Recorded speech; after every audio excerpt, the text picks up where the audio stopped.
Imagine receber um aviso tão urgente que pode mudar completamente o rumo da sua vida.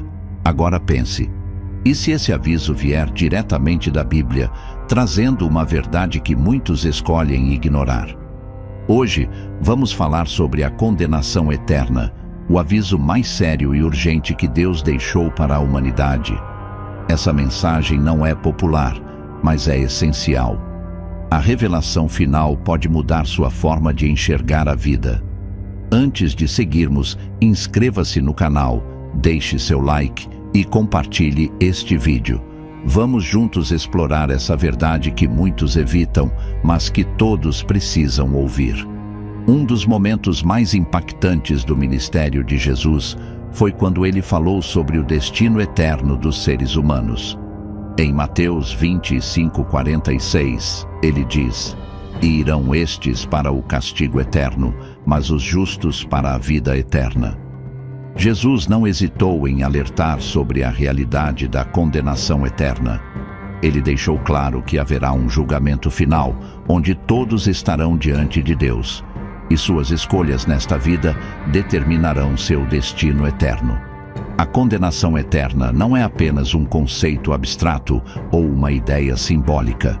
Ela representa a separação completa de Deus, o único que é fonte de luz, vida e paz. E essa separação é algo que devemos evitar a todo custo. Por que a condenação eterna é tão urgente? Muitas pessoas vivem suas vidas como se a eternidade não existisse, como se este mundo fosse tudo o que há. Contudo, a Bíblia é clara. Nossas decisões aqui têm consequências eternas. Em Romanos 6:23, Paulo escreve: "Porque o salário do pecado é a morte, mas o dom gratuito de Deus é a vida eterna em Cristo Jesus nosso Senhor." O pecado nos separa de Deus e nos coloca no caminho da condenação. Mas Deus, em seu infinito amor, providenciou uma solução através de Jesus Cristo. Essa é a urgência do aviso. Deus nos oferece a vida eterna, mas precisamos escolher recebê-la. A Bíblia descreve o inferno como um lugar de tormento, escuridão e separação eterna de Deus. Em Mateus 13:50, Jesus se refere ao inferno como: "E lançá-los-ão na fornalha de fogo. Ali haverá pranto e ranger de dentes." Essas palavras não são metáforas. Elas são uma advertência clara e direta. Jesus não falou sobre o inferno para nos assustar, mas para nos alertar da gravidade de viver longe de Deus. E aqui está o ponto mais crucial. O inferno não foi criado para os humanos. Em Mateus 25:41, Jesus revela que o inferno foi preparado para o diabo e seus anjos. No entanto, aqueles que rejeitam a salvação de Deus acabam compartilhando desse destino, não por imposição divina, mas por escolha própria. Embora o tema da condenação eterna seja sério e pesado, é fundamental entender que Deus não deseja isso para ninguém. Em 2 Pedro 3:9, lemos: "O Senhor não retarda a sua promessa, ainda que alguns a tenham por tardia, mas é longânimo para conosco, não querendo que alguns se percam, senão que todos venham a arrepender-se." Essa é a mensagem central da Bíblia. Deus quer salvar, não condenar. Ele enviou seu Filho ao mundo para oferecer um caminho de reconciliação. A condenação eterna só se torna uma realidade para aqueles que deliberadamente rejeitam o amor e o perdão de Deus. Neste momento, eu te pergunto: você tem certeza de onde passará a eternidade? Essa não é uma questão para deixar para depois, porque a eternidade está a um suspiro de distância. O aviso de Deus é urgente porque Ele nos ama e não quer que ninguém pereça. A Bíblia descreve o julgamento de Deus como um evento inevitável e universal.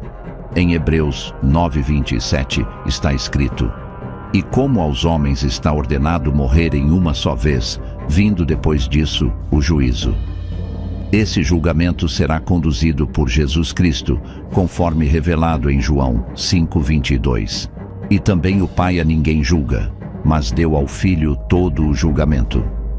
No dia do juízo, todas as pessoas, grandes e pequenas, estarão diante de Deus. Apocalipse 20:12 nos dá um vislumbre desse momento. E vi os mortos, grandes e pequenos, em pé diante do trono. Então foram abertos livros. Ainda outro livro foi aberto, o livro da vida. Os mortos foram julgados de acordo com o que tinham feito, conforme registrado nos livros. Imagine a cena: o trono branco de Deus, a humanidade inteira reunida e a vida de cada um sendo examinada. Não haverá onde se esconder, nenhuma desculpa a ser dada. Somente a verdade prevalecerá. Um detalhe crucial desse julgamento é a presença do livro da vida. Esse livro contém os nomes daqueles que pertencem a Deus, que aceitaram seu plano de salvação. Em Apocalipse 20:15 lemos: aquele que não foi encontrado no livro da vida foi lançado no lago de fogo. Essa é a diferença definitiva entre a vida eterna e a condenação eterna.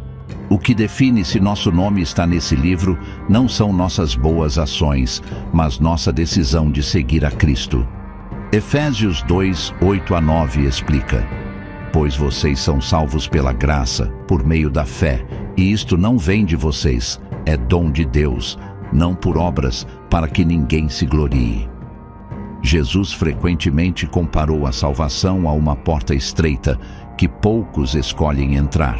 Em Mateus 7:13-14, ele adverte: entrem pela porta estreita, pois larga é a porta, e espaçoso o caminho que conduz à perdição, e são muitos os que entram por ela.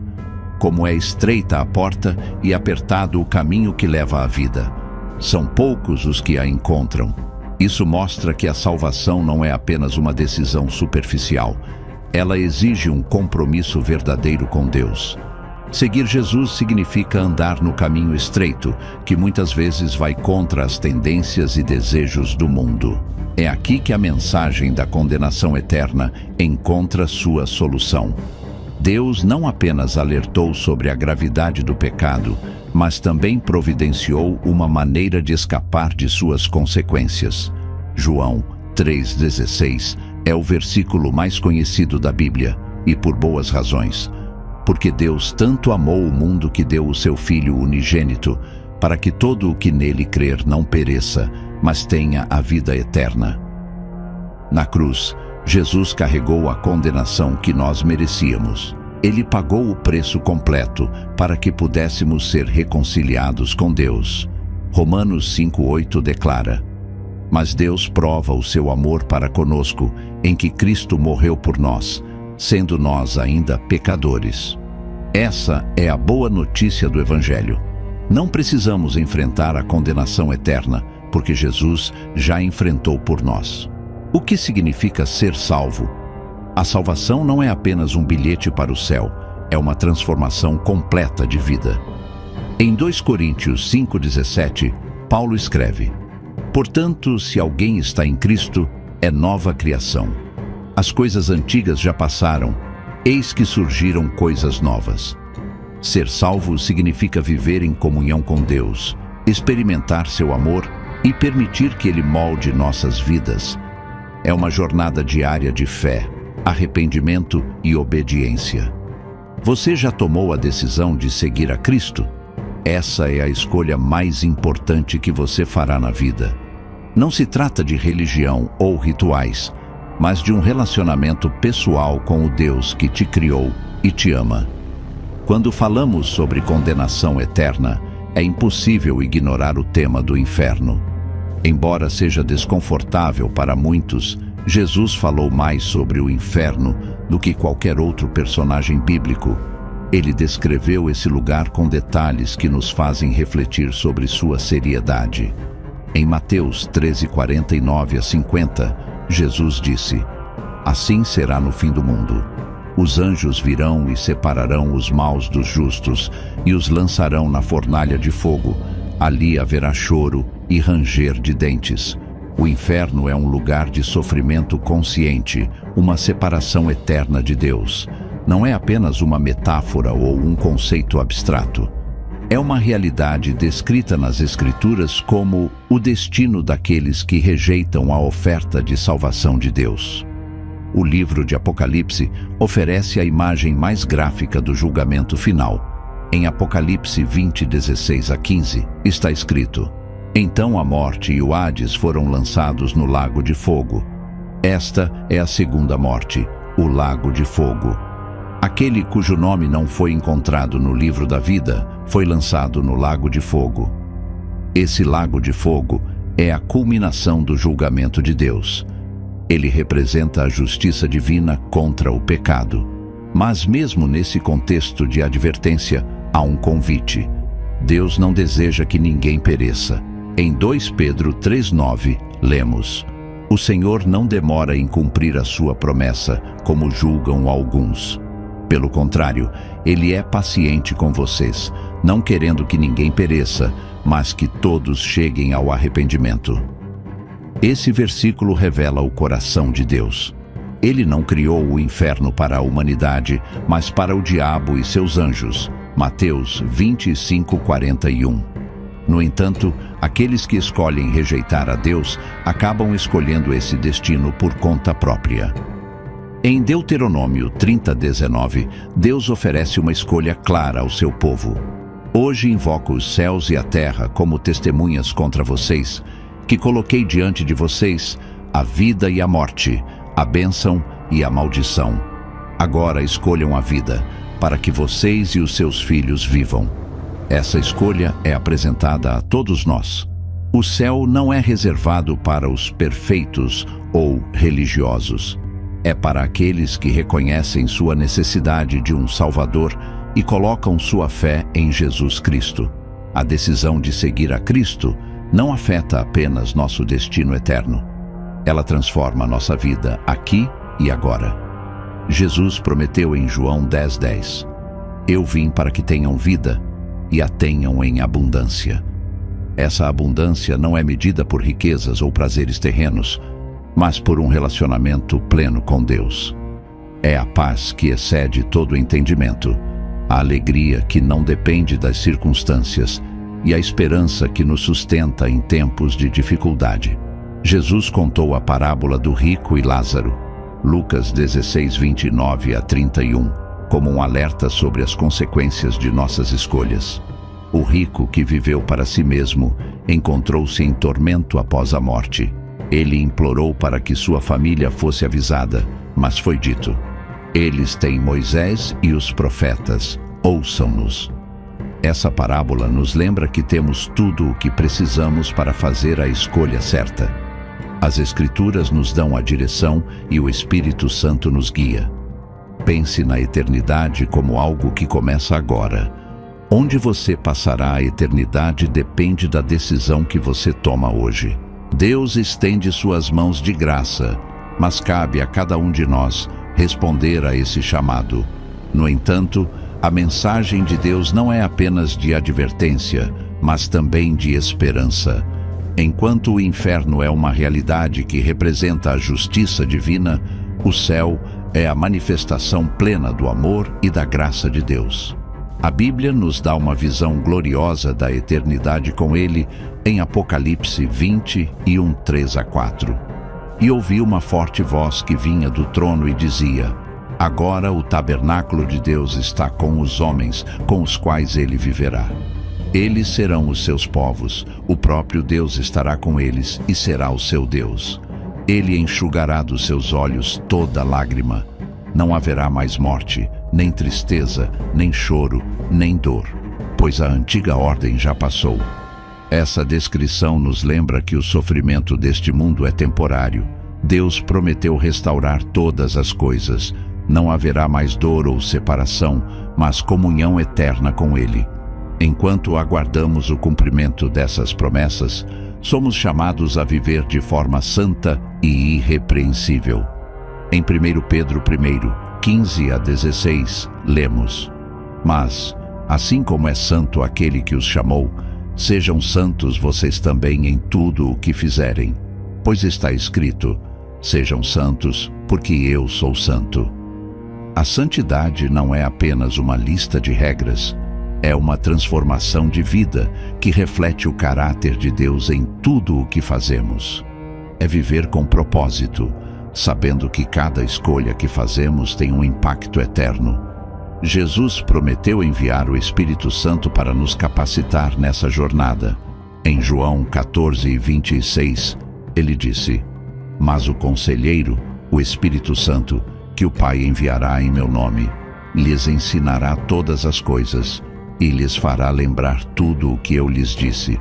O Espírito Santo não apenas nos convence do pecado, mas nos guia em toda a verdade. Ele nos dá força para resistir às tentações e nos capacita a viver uma vida que glorifica a Deus. Jesus nos advertiu sobre a necessidade de estarmos preparados para o seu retorno. Em Mateus 24:44, ele disse: "Assim, vocês também precisam estar preparados, porque o Filho do Homem virá numa hora em que vocês menos esperam." Essa vigilância não é motivada pelo medo, mas pelo amor e pela expectativa de encontrar aquele que deu tudo por nós. É um convite para viver com propósito e prioridade, colocando o reino de Deus em primeiro lugar. Em Apocalipse 20:10, vemos a promessa de que o mal será derrotado de uma vez por todas. O diabo, que as enganava, foi lançado no lago de fogo e enxofre, onde já haviam sido lançados a besta e o falso profeta. Eles serão atormentados dia e noite para todo o sempre. Isso nos dá a certeza de que Deus é soberano e justo. Nenhuma obra do mal prevalecerá contra o plano perfeito de Deus. No final de Apocalipse, há um aviso claro para todos nós. Apocalipse 22:12-13 diz: "Eis que venho em breve. A minha recompensa está comigo, e eu retribuirei a cada um de acordo com o que fez. Eu sou o Alfa e o Ômega, o primeiro e o último, o princípio e o fim." Jesus está voltando, e sua mensagem final é tanto um aviso quanto uma promessa. Para aqueles que permanecem firmes, haverá recompensa, mas para aqueles que rejeitam seu chamado, haverá consequências eternas. Em resposta a essa verdade, como devemos viver? O apóstolo Paulo nos dá a resposta em Filipenses 3:13-14. "Esquecendo-me das coisas que ficaram para trás e avançando para as que estão adiante, prossigo para o alvo, a fim de ganhar o prêmio do chamado celestial de Deus em Cristo Jesus." Não vivemos para agradar ao mundo ou para acumular tesouros na terra. Vivemos para glorificar a Deus e apontar outros para Ele. Por mais urgente que seja o aviso da condenação eterna, nunca devemos perder de vista o amor de Deus. Ele não deseja que ninguém pereça. João 3,16 continua sendo a mensagem central de toda a Bíblia. Porque Deus tanto amou o mundo que deu o seu Filho unigênito, para que todo o que nele crer não pereça, mas tenha a vida eterna. Essa é a verdade que nos move. Esse é o chamado de Deus para você hoje: aceitar o seu amor, viver para a sua glória e compartilhar essa mensagem com o mundo. Agora, eu pergunto a você: o que você fará com essa mensagem? Ignore-a e você arrisca sua eternidade. Mas receba-a e você encontrará vida, paz e a certeza da salvação. Se este vídeo tocou o seu coração, compartilhe com alguém que precisa ouvir essa mensagem. Inscreva-se no canal para mais conteúdos como este e lembre-se, a mensagem de Deus é urgente, mas seu amor é eterno.